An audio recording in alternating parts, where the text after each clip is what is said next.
Cool. All right, let's get started. So as we'll be posting this online, lots of people might not have seen your campaign before. So let's just start off with some basics. Yep. What's your name, your degree year, your campaign color, and your slogan? So my name is Nick Rigby, and I'm in my third year of a Bachelor of Arts majoring in politics and political economy. And I'm running on light blue, and my slogan is Rigby's Ready. Cool. Who's your campaign manager / campaign managers? So my campaign, I have two campaign managers, and that's Nicholas Camino, and Zach Pittkeffley. Great. And are you in a political party? So I am running as an independent for this campaign because that's the closest thing to how I want to be a board director, basically. Right. But you are in a political party though, that's correct? Yeah, so I am in a political party, but that exists outside of my involvement in Sydney University politics and representation. Fab. And which political party was that? So outside of the uni, I am a member of the Liberal Party, but my campaign doesn't have any affiliation to that whatsoever. Beautiful. And then just kind of like running on from that, what faction are you in on campus? Or could you go through a history of student politics with us? Yeah. So I have helped out in a number of independent campaigns over my time at Sydney Uni, mainly in the University of Sydney Union.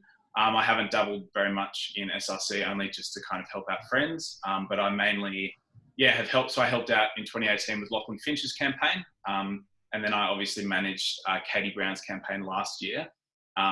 So that's pretty, I authorised that, and that's pretty common knowledge. Fab. And then your faction is?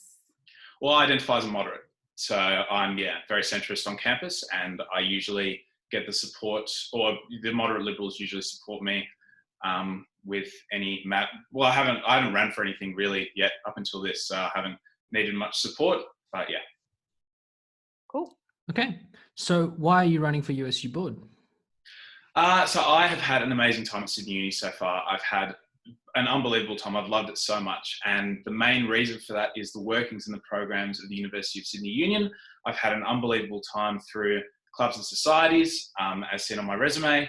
And I really think that I can make a really great change and a really important change to the board.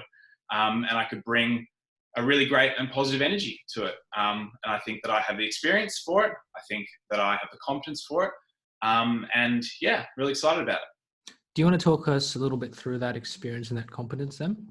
Sure. So I have had a number of positions across clubs and societies ever since I've been in first year. So in first year, I was elected as the first year officer for SAS. And then at the end of that year, I was the secretary.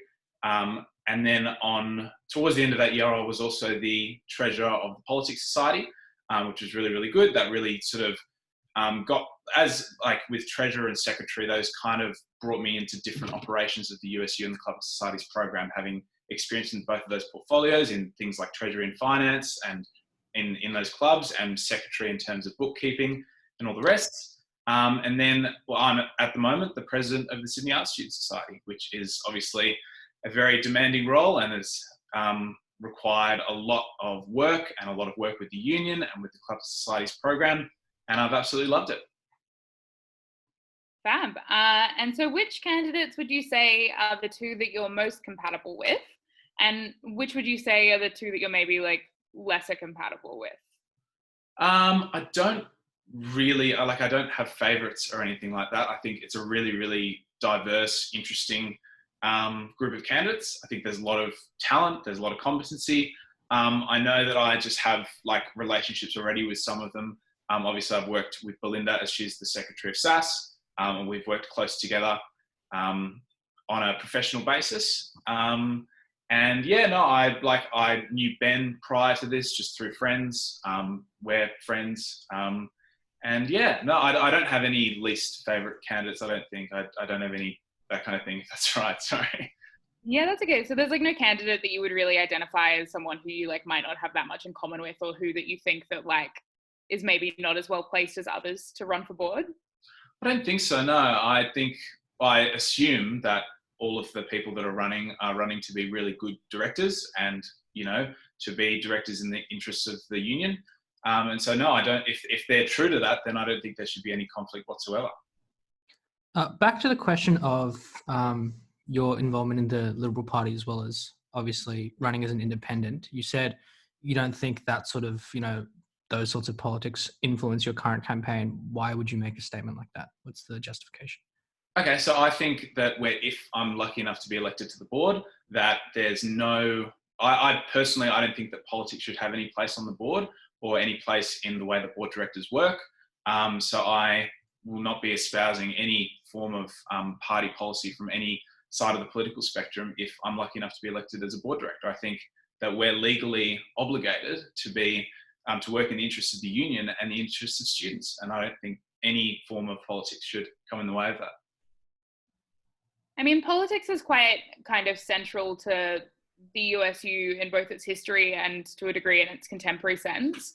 We've seen previous board directors kind of struggle a little bit around motions relating to the Ramsay Centre. Do you not think that it's has a little bit to do with it? I definitely think that circumstantial politics in terms of Ramsay Centre and different motions and everything, that definitely involves a level of opinion. But if I'm involved in any form of motions that require that kind of knowledge of current affairs or politics, then I'll view it completely as I am politically centrist, completely pragmatically in terms of I'll view every single side and make the most informed decision that I possibly can, and that won't reflect any interests at all of any faction or any party. Interesting. Okay, and then just moving into some kind of financial stuff now. If you had to cut $1 million from the USU's budget, where would you cut it from?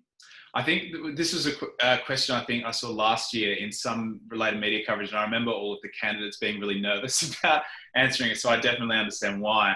It's a very, very tough question. I think, especially at the moment with the state of, the University of Sydney Union with such, huge revenue downfalls all over the place because of coronavirus, where would I cut $1 million?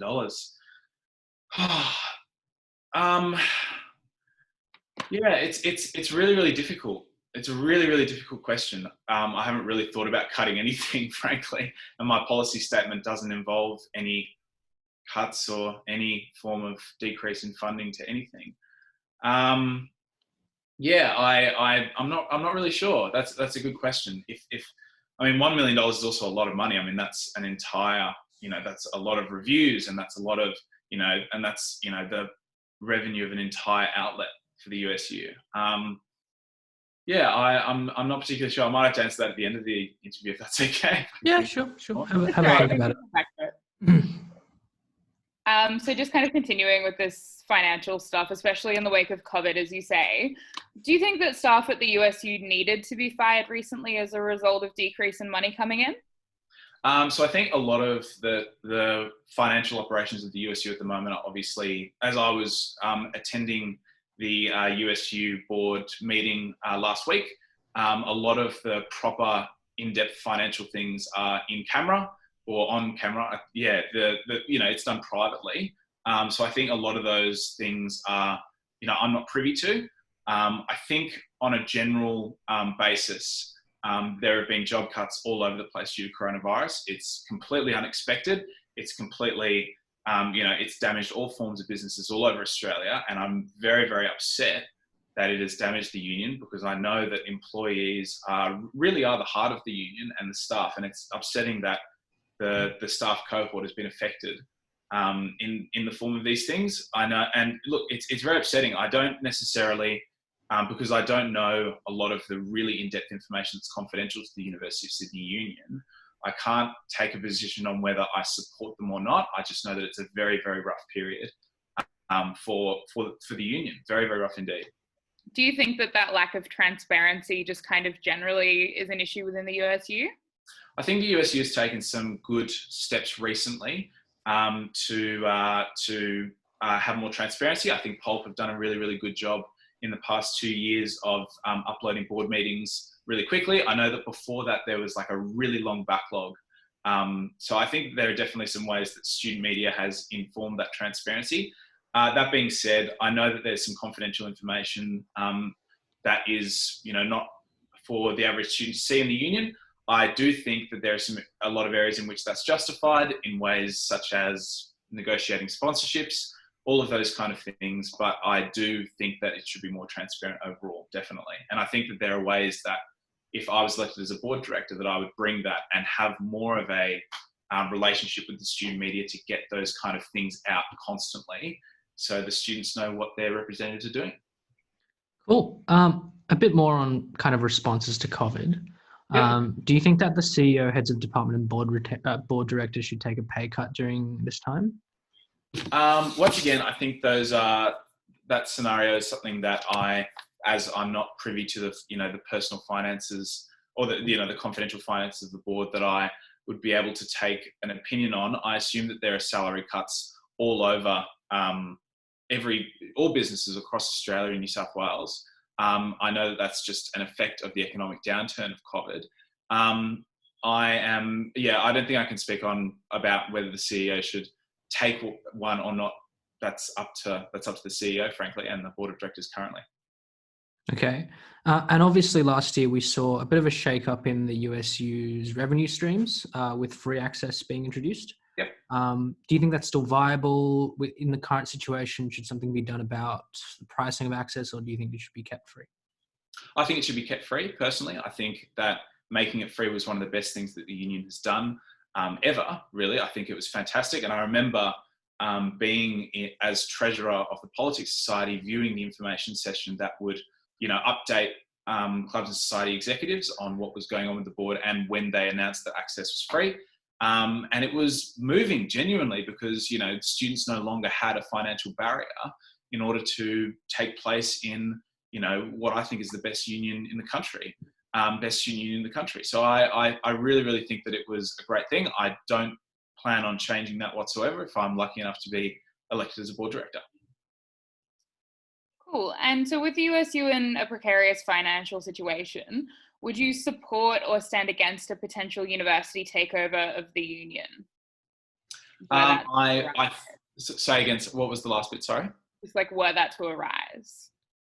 A university takeover, by the union, did you say? A university takeover of the union. Hypothetically, yeah. Oh, I see. Okay. Sorry. I think, look, that's that's something that I haven't necessarily considered. We are in very, very uncertain times at the moment, so it's good to consider those scenarios. But I think that the union definitely has the capacity, if it's led under the right leadership, to be an upstanding organisation due to this. And I think that it works best when it has a close relationship with the uni, but it's also independent in its processes.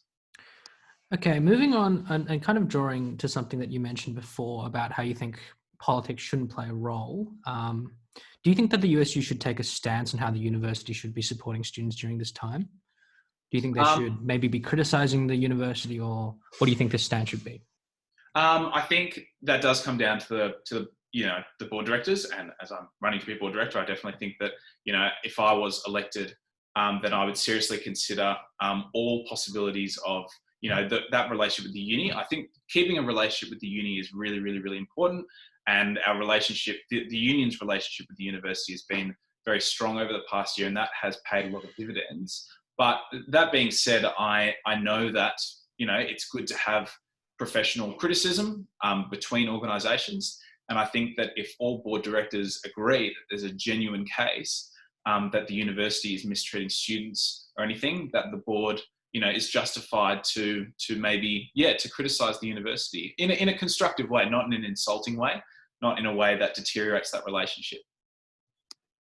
Okay, and what's your opinion on how successful the current board has been? And maybe as a follow-up question to that, what is your specific opinion on Conor Werrick's presidency? I think, and I know I've said this already, but I think it's worth repeating, that right now we're in absolutely uncertain times across definitely within all areas of the university and within the union. I don't think that no one expected this to happen at all. So I think that the board have done a good job in taking things online. They've done things like incubate events online, and they've pushed societies, for more ideas. That's something that I have experienced personally as SAS president, which is that I've been receiving tips from the union and from the Clubs and Societies program on how to bring some of our events online, which we're working on. So I think that area has been good. That being said, I know that there are things that, could be, better done, but I don't think any of the board directors expected this to happen. It's all happened very quickly. And so, yeah. What was the second part of the question? Sorry. What's your opinion specifically on Conor Werrett's presidency? Okay, I think that no, I'm satisfied with Conor Werrett's presidency overall. I think that he's done a good job in dealing with something that's so unexpected and so so volatile. Cool. All right. Could you kind of like, is there something that you would say that is the board's biggest weakness, or is there like a particular part of the board that you would identify as something that you would like to fix where you were elected? Yeah, I think there are a couple of things. I think mainly it's the weaknesses that transpire from the current situation that the board has to deal with.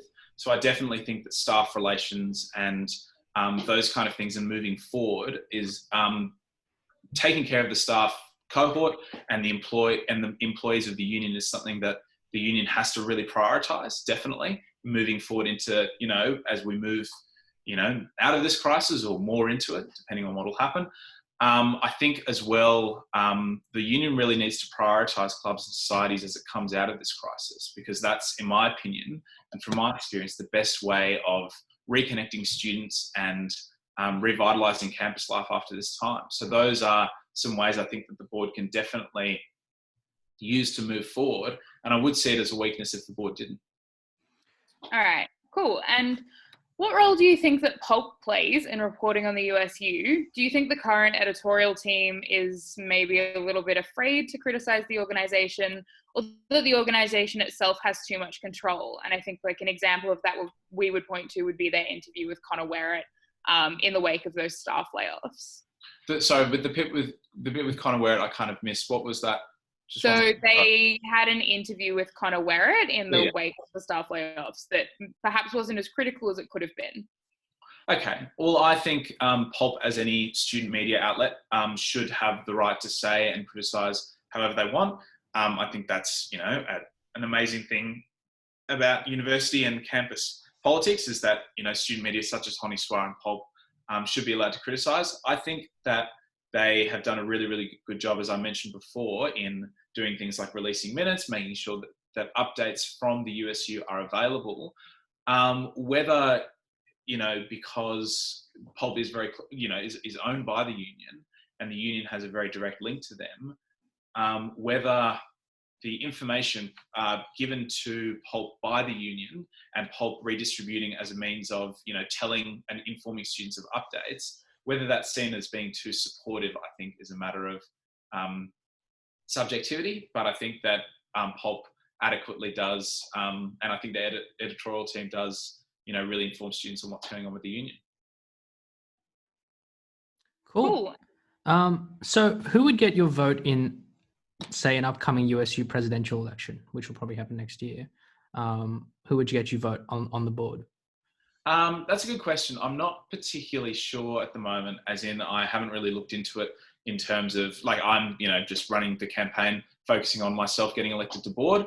I haven't had any talks with any person regarding who I think would be a better president. That's something that I would, that's something that I would decide if I'm lucky enough to become a board director. And I had a professional relationship with the candidates, and I could make an informed decision.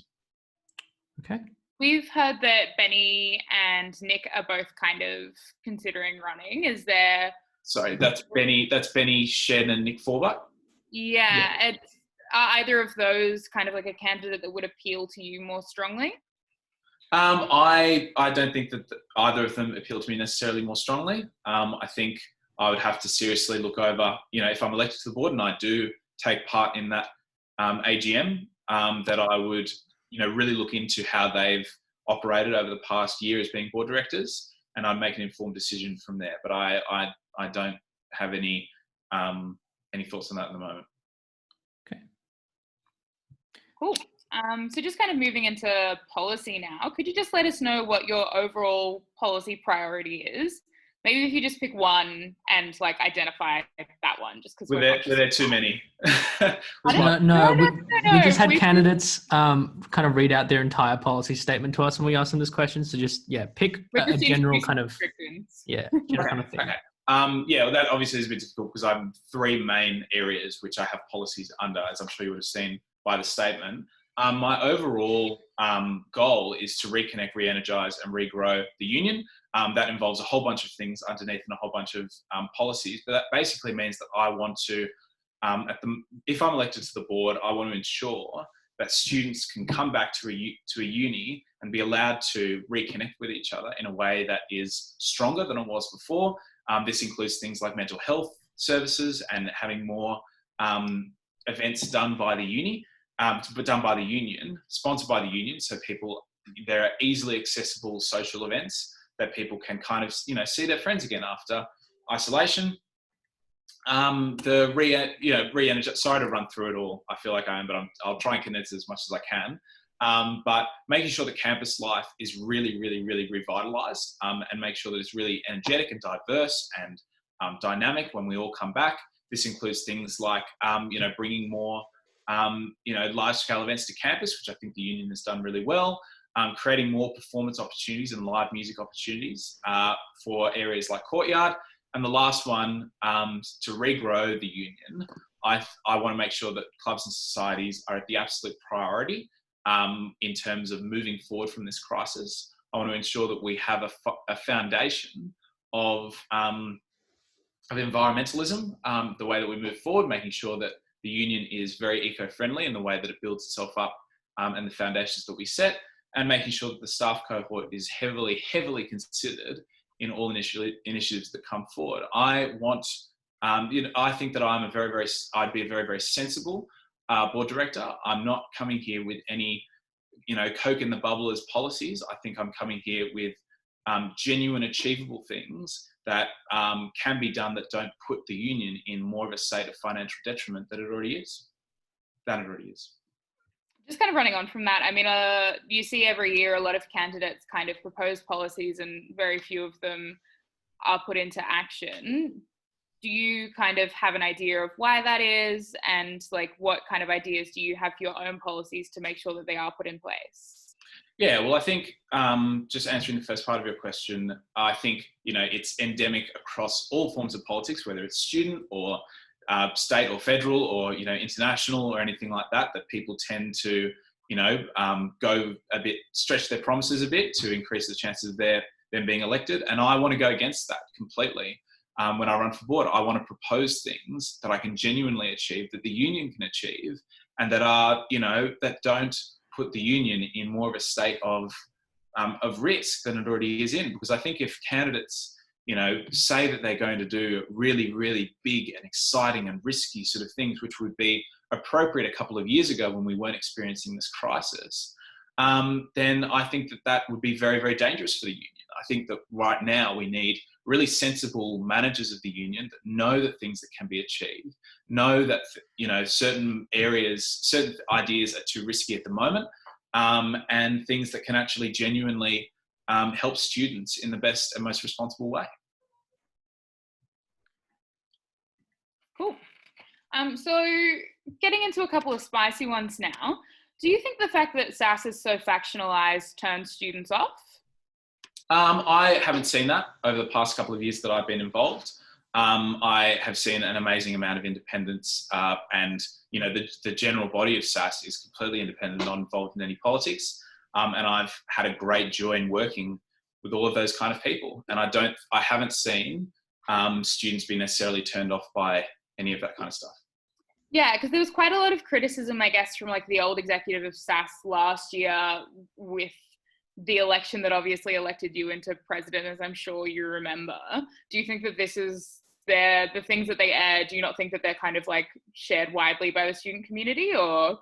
Well, I think all, AGMs across all societies have been, have attracted attention in the past with criticism and appraisal from all sides of the student community. It's not, all about, it's not, what's the word I'm looking for? It's not just from SAS. There's been plenty of times where AGMs have, attracted criticism. And look, that's something that's very circumstantial. That is based on, an executive's own experience and what they think is going on and what they personally think should be the right thing for any society to go. So I think it's very, very circumstantial. I think you'll find that, years, there are plenty of years, the vast majority of years have occurred without that really, and with a lot of societies without that intense kind of any form of criticism, really. Okay. Going back a little bit to your policies now. So you mentioned when we asked you about your priorities, some of those include, large scale festivals, parties, coffee catch-ups, trivia nights. Yep. These don't seem to be particularly compatible with the current situation, especially with social distancing, and probably won't be compatible for the foreseeable future. How do you plan to adapt these when you do get elected to board, if you do? Yep. So I think at the moment, if the social distancing does continue and the crisis continues for a long time, which is expected to, I'm definitely in favour, 100% in any form of social interaction that can take place online. I've been a huge supporter of everything that the union has done in terms of online social interaction, and we're working on that with SAS as well. The policies that I have outlined there are definitely forward thinking. They're looking to when the student population comes back. Obviously, it's very difficult to kind of see when, and that's an element of instability with, a lot of candidates' policies, or what I expect a lot of candidates' policies, which is when do we go back? When do students go back? When are we allowed to have large-scale parties? But I'm confident that I'll be able to enact those things on the time that I'm, hopefully elected as board director, or the time I'll be serving. So if these are future measures, what are some of the measures, maybe give an example of like a tangible measure you might implement to help recovery from the COVID crisis?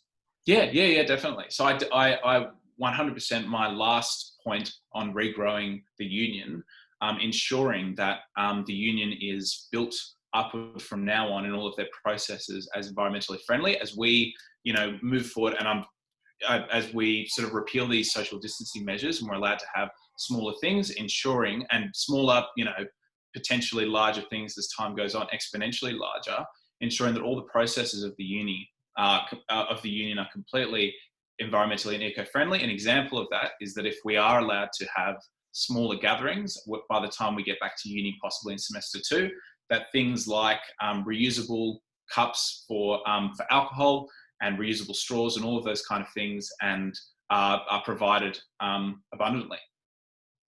Okay, cool.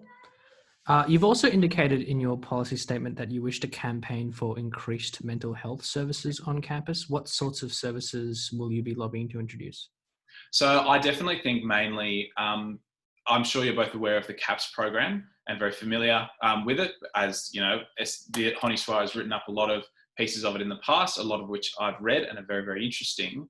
I'll definitely lobby for the union to kind of plug those gaps and those administrative errors that CAPS has. I've spoken to a lot of students, and I've read some articles a couple of days ago actually as well, about how CAPS has a lot of bureaucracy, about how it has, it's inaccessible to a lot of students.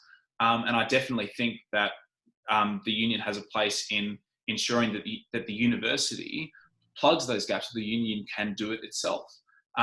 Furthermore, just on that, the policies in my area of reconnecting students are very much around mental health, in terms of, as we are exponentially allowed to have smaller to medium-sized gatherings, that substantially increases the mental health of all students if students are allowed to reconnect with each other again, and after we're all out of isolation, because it's a very, very testing and tough time for students all across Sydney Uni. And I know I've talked to a lot of people, especially from SAS as well, who are struggling with mental health, and the idea that they can come back to an environment that is welcoming is one that I really support. So you were suggesting before then that the USU introduces their own sort of counselling service or some sort of mental health support service as well to fill in the gaps? Yeah. CAPS? Yeah. Okay. Right. Yeah. Gotcha. Cool. Do Maddie? you think that that's viable, given obviously the financial state of the union at the moment? I do think that's viable, and I think that it's incredibly important to the students of the union. I understand completely, and my main, as I mentioned before, my main policy, the theme of my policies are that it's sensible, it's not outlandish, it's not risky or anything like that. It's all sensible changes and policies that can lift the union from this awful place. And I definitely think that putting money into mental health is a very, very sensible area which the union can explore. It will pay huge dividends in terms of students being able to enjoy themselves at uni and be more involved in the union and be more involved in clubs and societies. And how do you propose that the union would fund it? Because obviously the union was already kind of on shaky financial ground before the COVID crisis. Where do you propose to get the money to fund this from? I think that there are a whole lot of different non-for-profit organisations that can definitely help in terms of sponsorship, and the way that the union can fund these kind of areas. I think the deficit at the moment, as I'm not aware because it's confidential, but I'm aware that we are in a very, very tumultuous time in terms of the union's finances and its new activities. But I definitely think going outside the uni and finding sponsorship in areas, in organisations that focus on mental health and support would be really beneficial to the union and provide those funding avenues that we need for these kind of changes, which we really do. Great. I just have a couple more, politics kind of questions to round off the interview. Sure. So obviously kind of coming back to Ramsay again, Lachlan Finch was the only student director who opposed the anti-Ramsay motion last year. How would you have voted on the motion? I think very, very circumstantial, obviously, in terms of how board directors voted on it. I think board directors would have, and if I was elected as a board director, that I would look at all sides of every single debate and every single motion that's put forward. Personally, I think I would have abstained from that, as my general, and as I've explained before, my general attitude towards the union is the politics, and very, very intense politics, and any sort of political party positions shouldn't have a place on the board. So will you be abstaining from, any sort of political motions during your term as board director? So yeah, as I said before, I will definitely look at all scenarios if any of those motions come up. I would love to be involved in them in any way that I can, because I do think that discourse at any point is required of student representatives, as we need to represent the student body. It's something where I will incur my own sorry, not incur, that's the wrong word. I'll involve my own attitude towards political problems, which is very centrist, and I'll look at all areas and I'll vote accordingly to what I think is the most educated point of view, and one that I think represents my students. Cool. And so the USU regulations state that directors shall, and I'm just going to quote from them here, seek to inform USU members and the broad community of the detrimental effect of voluntary student unionism, campaign against the VSU in all of its forms during state or federal election if it arises as an issue, and work with other student organisations to fight VSU in all of its forms on state, campus and national levels. So how do you reconcile this with your Liberal Party membership, and what would you do if this became an election issue? Would you abstain again? So once again, my membership with any political party doesn't have any involvement in myself being elected as a board director or my campaign. So no positions of any form of political interest will take, will be prioritised in my mind when I go with these, when I vote or am involved in these things. So I don't think that that's any party membership is relevant whatsoever towards that, and any opinion on unions at all. The union at Sydney Uni is representative of the student community, because it has so many members and it has such a vivid and dynamic student body and community that are also involved in each other, that I don't think that any opinion on unions from any sort of political parties would inflict my judgment, if that makes sense. Cool. Chuyi, do you have any other questions? No, I don't have any additional questions. Do you have a response to that $1 million question from before? Any more thoughts on that? Cutting from the $1 million one, the one you guys really want to hear. Yeah, well, I mean, you said you would come back to it, so yeah, no, of course, definitely. Okay. I think it's a very, very difficult one. I've been so focused on answering your question since then that I haven't given enough I unfortunately don't have a second brain that I was able to sort of think very clearly through that. The fact of the matter is that I don't think I would cut $1 million from one specific place. I think that would, frankly, whatever it was, whether it was an outlet or reviews or anything like that, it would completely dismantle that program, whatever it is.